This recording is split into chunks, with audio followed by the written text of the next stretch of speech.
Buenas noches, me presento, mi nombre es Emanuel Ramírez Pérez, estoy cursando la asignatura de Métodos Estadísticas en la Ciencia de Datos y Analítica, cursando pues la especialización en Ciencia de Datos y Analítica hoy 10 de julio del 2025, ¿sí? Vamos a hablar sobre el aprendizaje estadístico supervisado. Acá les presento los objetivos generales y los objetivos específicos. Básicamente es analizar las tendencias de aprendizaje estadístico supervisado para predecir el costo histórico de viajes y evaluar la calidad del servicio de una empresa de transporte. Objetivos específicos: implementar un modelo de regresión simple para relacionar el costo de viajes con variables con un número de viajes pasados, la duración de viaje, evaluando los significativos de los parámetros. 2. Desarrollar un modelo de regresión lineal múltiple que concluya básicamente las variables con el número de pasajeros, duración de viaje esperada, identificación de las variables significativas y evaluando el rendimiento del modelo. 3. Crear un modelo de regresión logística con el fin de poder predecir la probabilidad de la calificación de servicio utilizando variables como ubicación, estado de alta del cliente y analizando los resultados con métricas evaluadas. Continuamos entonces, vamos a ingresar con el modelo de regresión simple. Aquí básicamente se van a evaluar dos modelos. Uno es el modelo de relación entre el costo histórico de viaje y número de pasados. Acá, como vemos en las gráficas, ¿sí? Vamos a ver que no existe una tendencia significativa, ¿sí?, en temas de las relaciones entre costo y número de viajes pasados, con lo que se muestra pues la línea de regresión ajustada. Luego vamos a ver pues los parámetros significativos. Dentro de la ecuación de regresión vemos que y es igual a 365.05, que recordemos este es el costo, más el 0.23x. Los parámetros serían el intercepto, que son 361.48 o 0.5 aproximadamente, con un coeficiente de regresión de B1 del 0.23 aproximadamente, con un coeficiente o intercepto de valor T que es del 1.93 y un coeficiente de regresión del 1.13. ¿Qué quiere decir? Básicamente esto, que se evidencia que el R cuadrado, ¿sí?, explica solo el 0.13% de la variación del costo histórico del viaje, lo cual representa un porcentaje muy bajo en resultado del estadístico de T, que es de 1.13, lo que reconfirma que no hay una relación estadísticamente significativa entre las variables. Continuamos entonces con el modelo número 2. Acá en el modelo número 2 básicamente lo que vemos que es la relación entre costo de viaje y la duración del viaje. Aquí por el otro lado, visualmente en la gráfica, vemos que es en forma de cono básicamente, donde se ve que hay una tendencia inicialmente en los puntos más bajos, pero posteriormente se ve que van ampliando y la gráfica se muestra obviamente con un problema de varianza no constante. Para los parámetros vemos que es una ecuación de regresión y igual a 20.27 más 3.53x. Los parámetros significativos acá son el intercepto, que es 20.86, coeficiente de regresión del B1, que es el 3.53, el intercepto en valor es de 0.29, que básicamente es inicial, y vemos un coeficiente de regresión de 78.4. Básicamente lo que me dice aquí es que en la gráfica 2 que vemos acá se muestra que hay unos residuos de manera estructural en la forma del abanico, ¿sí?, o el triángulo que se abre en cero. Este patrón básicamente lo que hace es que crece y se visualiza que hay una dispersión, ¿sí? Entonces, a mayor valor ajustado de la dispersión, el error arranca pues una dispersión de error. A pesar de que los anteriores análisis muestran un buen potencial, ¿sí?, predictivo, como lo muestra inicialmente, básicamente la gráfica lo que me está mostrando es que no es problema de varianza, ¿sí? Es decir, que el modelo comete errores pequeños para valores bajos y errores grandes para valores altos. Vamos a pasar ya a lo que corresponde pues a un análisis de regresión lineal múltiple bajo el modelo. Acá básicamente lo que pues estamos evaluando son la relación entre el costo histórico de viaje y cuatro variables. Las cuatro variables son número de pasajeros, número de conductores, número de viajes pasados y duración del viaje esperado. Lo que tenemos básicamente en la ecuación de regresión múltiples es que y es .1047 más menos 0.06 del x1 más 0.43 del x2 más 0.04 del x3 más 3.53 del x4. Aquí lo que estamos evaluando claramente es la relación del costo variable con las otras cuatro que les mencioné anteriormente. Acá básicamente lo que estamos haciendo es sacar al lado los coeficientes, el error estándar, el valor T, el valor P por cada una de las variables como se visualizan acá y sacar las constantes en la parte superior. Entonces, Para concluir, por ejemplo, el intercepto de los coeficientes, el primero, que es el X1, el número de pasajeros del 0.06 aproximadamente, lo que me está indicando que está manteniendo todos los demás en constante, y un aumento de la unidad en el número de pasajeros que se asocia con una disminución del 0.06, que es un valor esperado de la variable dependiente Y. Ahora, si nos ponemos a analizar un poco más los datos, obtenemos los siguientes resultados o conclusiones. Entonces, el costo del viaje, por ejemplo, disminuye de 0.6 unidades monetarias por cada pasajero adicional, ¿sí? O sea, entre más pasajeros, menor es el costo, aunque no es muy significativo, ¿sí?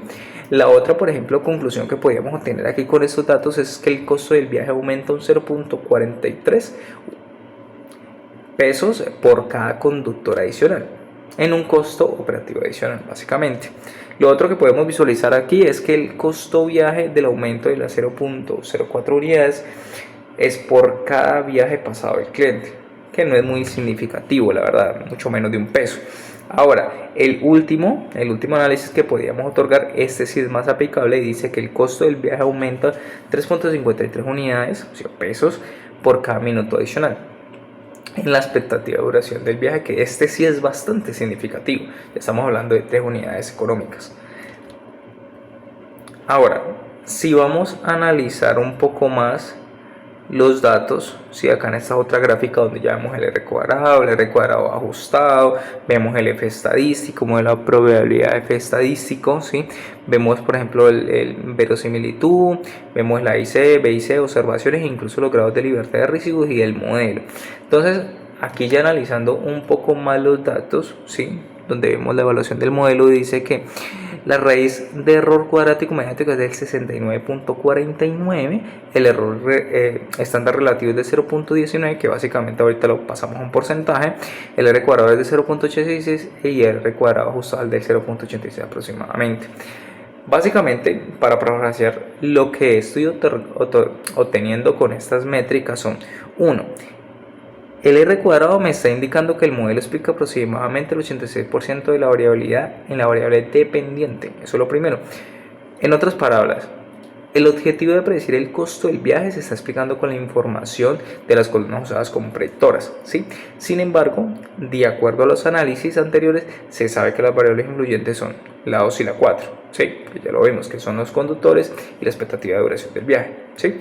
Ahora, si vos, por ejemplo, en el caso del R ajustado, ¿sí? Que es el 0.86, sugiere que el modelo ajustado, los datos son mejores y no afecta en la inclusión de las variables adicionales. En otras palabras, es similar al R cuadrado, pues, básicamente casi son los mismos datos, pero podría indicar que no existe una variable asociada, una variable sombra. Sin embargo, dado que hay dos variables que no aportan, como número de pasajeros y número de pasajes de viajes, ese resultado es bastante alto, ¿sí? Sin embargo, pues no es influyente o aumenta mucho de manera general el ajuste, ¿sí? Ahora, si vemos por ejemplo la raíz de cuadrada del modelo de RS de 69.49, me da un dato diferente, ¿sí? Que es básicamente el error estándar.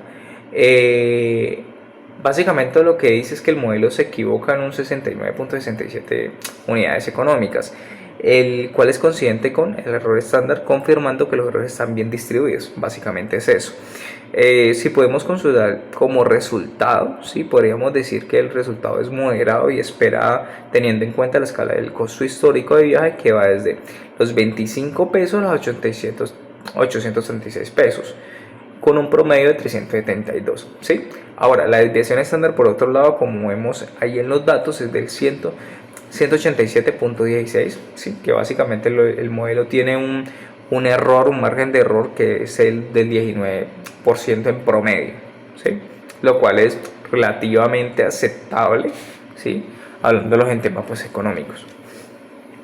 Vamos a ingresar ahorita sí ya lo que corresponde a la regresión logística. Básicamente aquí en estas tres diapositivas que vienen vamos a visualizar los datos que vamos a obtener, uno con los ODRs relativos probabilísticos, ¿sí? Y para ello pues obviamente lo que hicimos un número de interacciones que se ha accedido, básicamente en este caso fueron 35 interacciones. Aquí básicamente pusimos como los datos más frecuentes, que fueron las X12, y vamos a ver que el número de fusión actual es del 0.6 aproximadamente, ¿sí?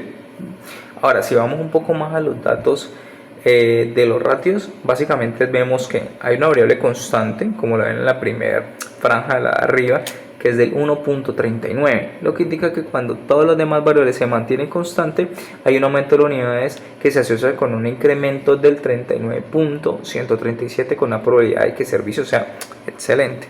¿Sí? Ahora, por ejemplo, miren que la X, la X6 y la X9 tienen ratios muchísimo más altos que los demás, lo que sugiere que tiene un mayor impacto positivo en la probabilidad del servicio, que es excelente. Por otro lado, el X8 dice que es el ratio menor, lo que indica que un aumento de esa variable se asocia con una disminución de probabilidad de un servicio excelente. Básicamente es eso.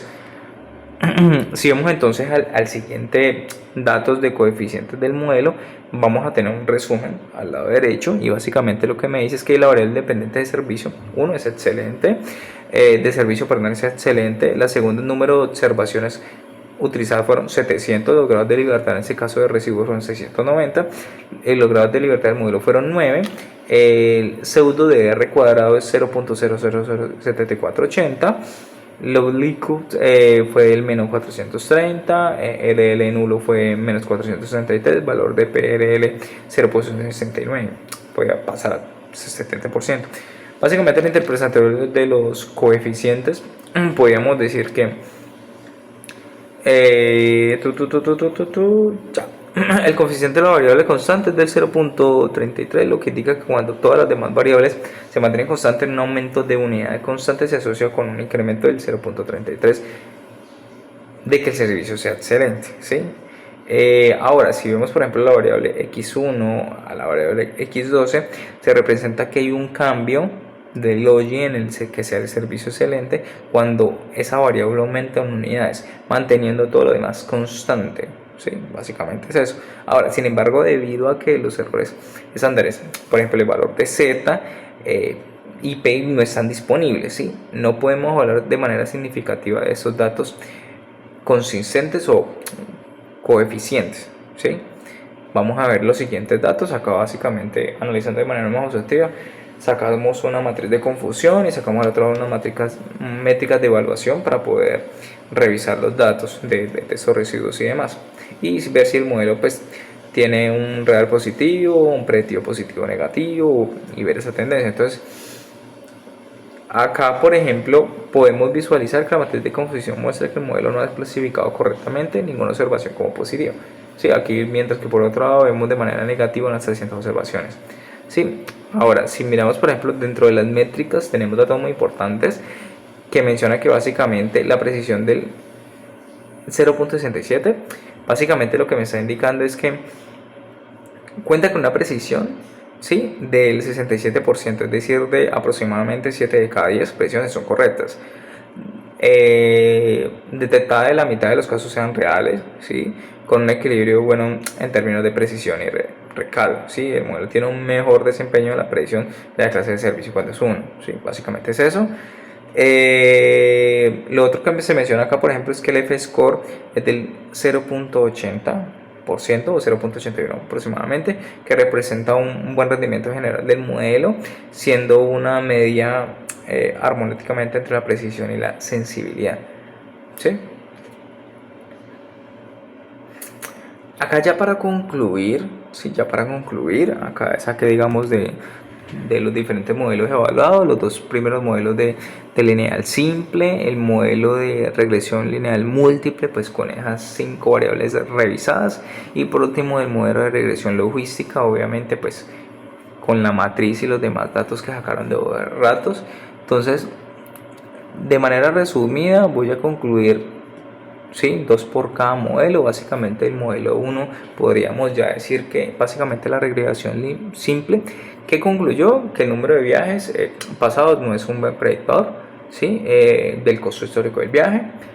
2, en el caso del modelo de regresión simple, por ejemplo, se concluyó que la expectativa de duración del viaje sí es un buen predictor en el costo histórico del viaje, con una precisión del 86%, que eso ya lo vemos ahora, presentando pues básicamente que es una aplicación robusta al modelo que cuenta con resultados confiables, ¿sí?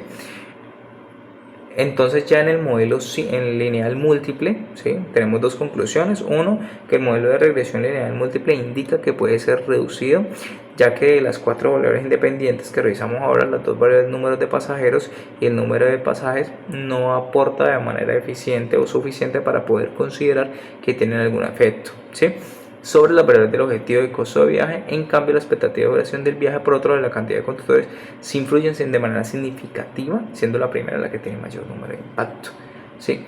Si vieron la conclusión número 4 de la misma regresión lineal múltiple, podemos básicamente concluir que el modelo de regresión lineal múltiple, de manera general, ¿sí?, presenta un muy buen nivel de predicción, como lo vimos ahora, un 0.86.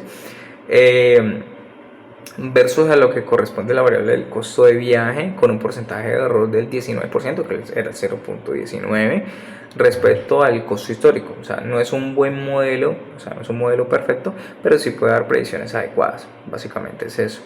Ahora, si veremos el punto, la conclusión 5 y 6 de que básicamente es la regresión logística, básicamente lo que vemos es que la variable dependiente de la función logística, el modelo de regresión logística, se utiliza cuando la variable dependiente es binaria, es decir, que toma valores entre 0 y 1, ¿sí? En lugar de modelar la variable dependiente directamente, el modelo utiliza la función logística para poder modelar la probabilidad de que el dependiente tome el valor 1. Entonces, básicamente, los datos que vimos fue que concluye, ¿sí?, que el tiempo de reserva de la categoría tarde-noche es la más influyente de manera significativa.